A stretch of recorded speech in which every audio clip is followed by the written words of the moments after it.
အားလုံးပဲမင်္ဂလာပါဗန်နန်တိုတို့တည်ရကြခဲ့ဒီယာကွန်ဂိုနဲ့ပွဲကြောင်းပြန်လည်သုံးသပ်ပေးကြပါတယ်မနေ့ကစားသွားခဲ့ရင်2026ကမ္ဘာဖလားအုပ်စုစဉ်ပွဲစဉ်မှာပေါ်တူဂီတင်းဟာပွဲဆက်စကျဲမှာအဖွင့်ကိုအမြန်ရရှိခဲ့ပြီ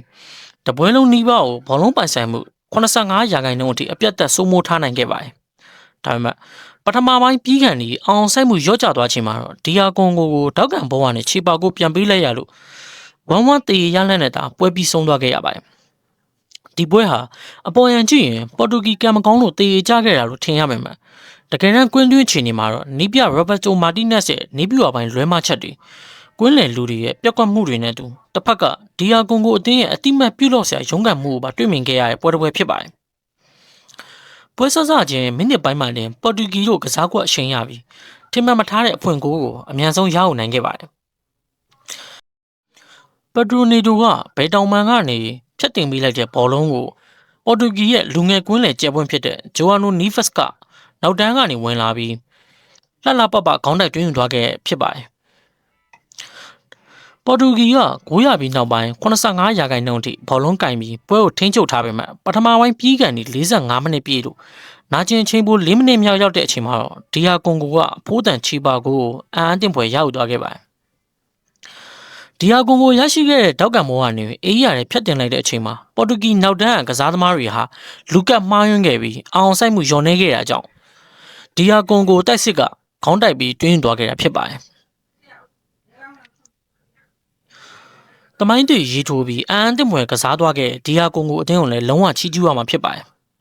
်ဒီယာကွန်ဂိုအသင်းဟာသူတို့နိုင်ငံရဲ့ကမ္ဘာဖလားတမိုင်းတစ်လျှောက်မှာအခု2026ခုနှစ်မှာကမ္ဘာဖလားပြိုင်ပွဲကြီးကိုကနဦးပထမဆုံးအကြိမ်လာရောက်ရှင်ပြိုင်ခွင့်ရဘူးတာဖြစ်ပါတယ်ပေါ်တူဂီအသင်းနဲ့ဒီယာကွန်ဂိုအသင်းတို့ဟာ ranking ရကွာလုံးပါတယ်စိတ်သက်ခိုင်မာမှုနဲ့စူးစီးမှုပါဒါကတော့ကမ္ဘာဖလားမျက်နှာတစ်အသင်းဖြစ်တယ်လို့ရိုနယ်ဒိုဘရူနိုဖာနန်ဒက်စ်တို့လိုကမ္ဘာအဆင့်စူပါစတာတွေပါဝင်တဲ့ပေါ်တူဂီကိုရင်ဆိုင်ရတာဖြစ်ပေမဲ့သူတို့ဟာပွဲအစ6မိနစ်မှတင်ဂိုးပေးလိုက်ရတာကိုစိတ်သက်မကြပဲစီးစနစ်ကြကြဆက်လက်ကစားခဲ့ပါတယ်နီးပြရဲ့ညွှန်ကြားချက်အတိုင်းကစားသမား10ယောက်လုံးကွင်းလင်နဲ့ခန်းစစ်ကြားနေရာလွတ်မရှိအောင်ကွက်တီပိတ်ဆို့ကစားသွားခဲ့ပါတယ်အထူးသဖြင့်ပေါ်တူဂီရဲ့တောင်ပန်ဖြတ်တင်မောတွေကိုတောက်လျှောက်လွင့်ပြန်လာတာပဲသူတို့ရဲ့အရက်မောင်းကြန့်ခိုင်မှုအသာအစီးနဲ့အေးရာတွေကနေတွေးအေးပဲရှင်းထုတ်သွားနိုင်ခဲ့တာဟာချီးကျူးစရာအချက်ဖြစ်ပါတယ်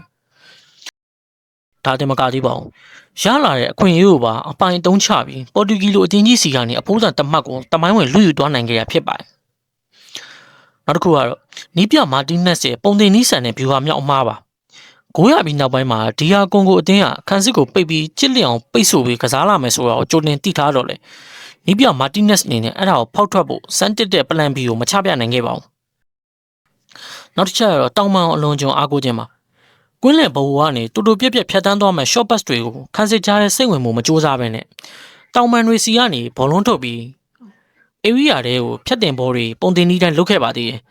ဒါပေမဲ့လည်းအရက်မောင်းကောင်းတဲ့ဒီယာကွန်ကိုခန်းစစ်အတွက်ရှင်းထုတ်ရပိုလွယ်ကူစေပြီး85%သောဘောလုံးပိုင်ဆိုင်မှုအားဒုတိယဂိုးအဖြစ်လည်းမပြောင်းလဲနိုင်ခဲ့ပါဘူ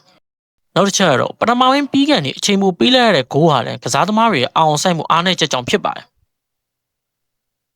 ပွဲစားပိုင်းမှာပက်ဒရိုနီတိုဂိုးဖန်တီးနိုင်ခဲ့ပေမဲ့ဒီယာကွန်ကိုကခြေပါကိုရရှိသွားပြီးတဲ့နောက်ပိုင်းမှာတော